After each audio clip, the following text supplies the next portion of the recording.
Hello दोस्तों, BSc के बाद बेस्ट जॉब कौन सा है? मैक्सिमम लोगों का आंसर होगा यूपीएससी। आईएएस आईपीएस की सेम रैंकिंग की जॉब है आईएफएस यानी कि इंडियन फॉरेस्ट सर्विस। आज इसके बारे में बात करेंगे, क्या क्या है इसका नया रूल, क्या होना चाहिए आपका एलिजिबिलिटी और आपका कितना होगा महीने में सैलरी, सबके बारे में देखेंगे। वीडियो को देखते रहिए आखिर तक। सबसे पहले देखेंगे क्या है आपका एलिजिबिलिटी।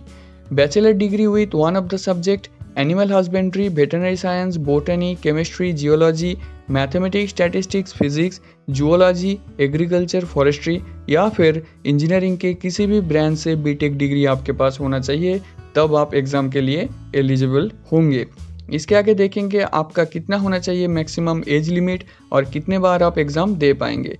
एज लिमिट होना चाहिए 21 से 32 के बीच में और मैक्सिमम अटेम्प्ट है 6। आप 6 बार से ज़्यादा एग्ज़ाम नहीं दे सकते। इसके आगे देखते हैं एग्ज़ाम पैटर्न कैसा रहता है। जैसा कि आप देख सकते हैं, प्रिलिमिनरी, मेंस और इंटरव्यू 3 पार्ट में एग्ज़ाम कंडक्ट किया जाता है। सबसे पहले आता है प्रिलिमिनरी। प्रिलिमिनरी एक ऑब्जेक्टिव टाइप का होता है, एमसीक्यू क्वेश्चन रहता है। प्रिलिमिनरी के बारे में हम जानेंगे, लेकिन आप अगर चैनल में नए हैं, पहले वीडियो को देख रहे हैं, तो चैनल को सब्सक्राइब कर दीजिए ऐसे ही बहुत सारे जॉब इन्फॉर्मेशन के लिए। प्रिलिमिनरी एग्ज़ाम 2 ऑब्जेक्टिव पेपर में होता है, जनरल स्टडीज़ और CSAT एप्टीट्यूड का, जिसमें मैथ, रीजनिंग, कॉम्प्रिहेंशन से क्वेश्चन पूछा जाता है। दोनों पेपर का 200-200 टोटल 400 मार्क्स का एग्ज़ाम होता है। ये एक स्क्रीनिंग टेस्ट है, मेंस के लिए सिलेक्शन के लिए मार्क्स ऐड नहीं होता इसका। इसके आगे आता है मेंस, जो कि डिस्क्रिप्टिव टाइप का होता है। मेंस एग्ज़ाम डिस्क्रिप्टिव होता है। इसमें जनरल इंग्लिश, जनरल नॉलेज और 2 ऑप्शनल सब्जेक्ट से 2-2 मिला के 4 पेपर होता है, यानी कि टोटल 6 पेपर रहता है। जनरल इंग्लिश, जनरल नॉलेज, इसमें से 300-300 600 मार्क्स का, ऑप्शनल सब्जेक्ट हर एक पेपर का 200 मार्क्स यानी कि 800 मार्क्स का होता है ऑप्शनल सब्जेक्ट। कुल मिला के 1400 मार्क्स का टोटल मेंस एग्ज़ाम होता है। ऑप्शनल सब्जेक्ट का एक लिस्ट है, मैं आगे दूंगा, और इसमें क्या क्या ऑप्शनल सब्जेक्ट आप चूज़ कर सकते हैं इसका भी एक लिस्ट है, उसका वो मैं आगे दे दूंगा। तो देखते हैं इसके आगे क्या होता है। इसके आगे होता है इंटरव्यू। इंटरव्यू में आपका सिलेक्शन किया जाता है। इंटरव्यू का भी मार्क्स है और इंटरव्यू का मार्क्स मेन के मार्क्स के साथ जुड़ के आपका मेरिट लिस्ट प्रिपेयर किया जाता है। इंटरव्यू में कितना मार्क्स है? इंटरव्यू में टोटल 300 मार्क्स है। तो जैसा कि आप देख सकते हैं, मेंस का 1400, इंटरव्यू का 300, कुल मिला के 1700 मार्क्स का एग्ज़ाम होता है ये एग्ज़ाम आईएफएस का। तो इसमें ये 1700 मार्क्स का आपका मेरिट लिस्ट करने के लिए किया जाता है। इसके आगे हम देख लेते हैं क्या क्या है एग्ज़ाम का नया नया रूल।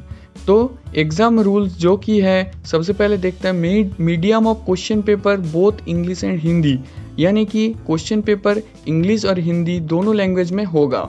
लेकिन जो इंग्लिश का पोर्शन है, जिसमें आपका इंग्लिश लैंग्वेज का कितना डेप्थ है टेस्ट किया जाता है, वो सिर्फ इंग्लिश में होगा, उसका कोई हिंदी ट्रांसलेशन नहीं होगा। Every wrong answer to a question 33% marks will be deducted. इसका मतलब क्या है? अगर कोई क्वेश्चन मार्क्स है 2, आप अगर गलत आंसर देते हैं तो उसका 33% यानी कि 0.66 डिडक्ट हो जाएगा। अगर आप कोई क्वेश्चन जानते नहीं हैं, छोड़ देते हैं, तो कोई मार्क्स डिडक्ट नहीं होगा।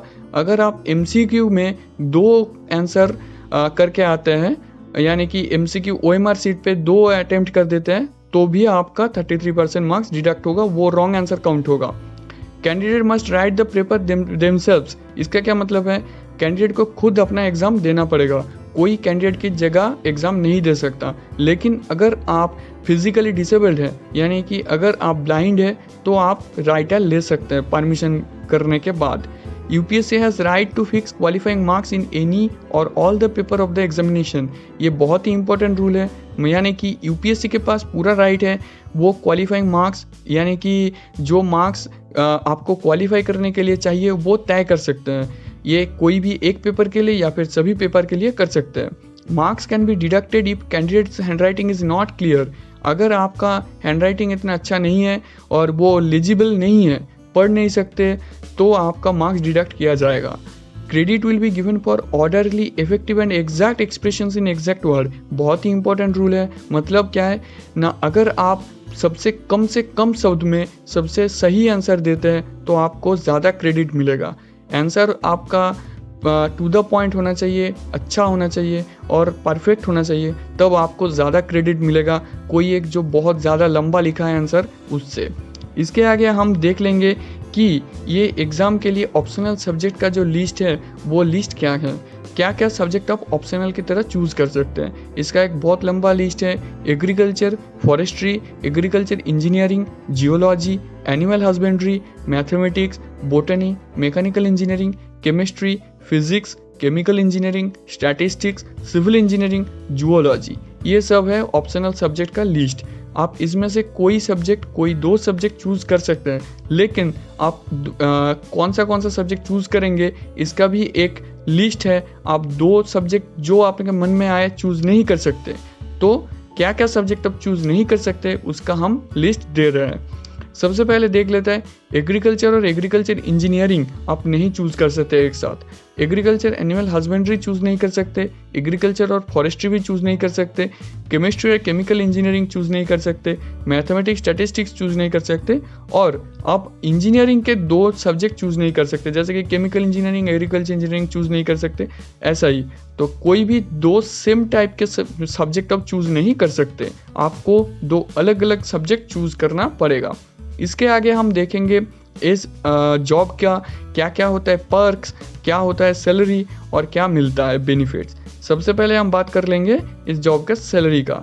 7th पे कमीशन यानी कि जो लेटेस्ट पे कमीशन के हिसाब से इस जॉब का सैलरी बहुत ही अच्छा है, और आपको हम एक स्क्रीनशॉट भी दिखा देते हैं। 7th पे कमीशन के हिसाब से 56,100 है इसका बेसिक पे, और ये कितना होगा आपको 70,000 से 75,000 पर मंथ के हिसाब से स्टार्टिंग में मिल जाएगा।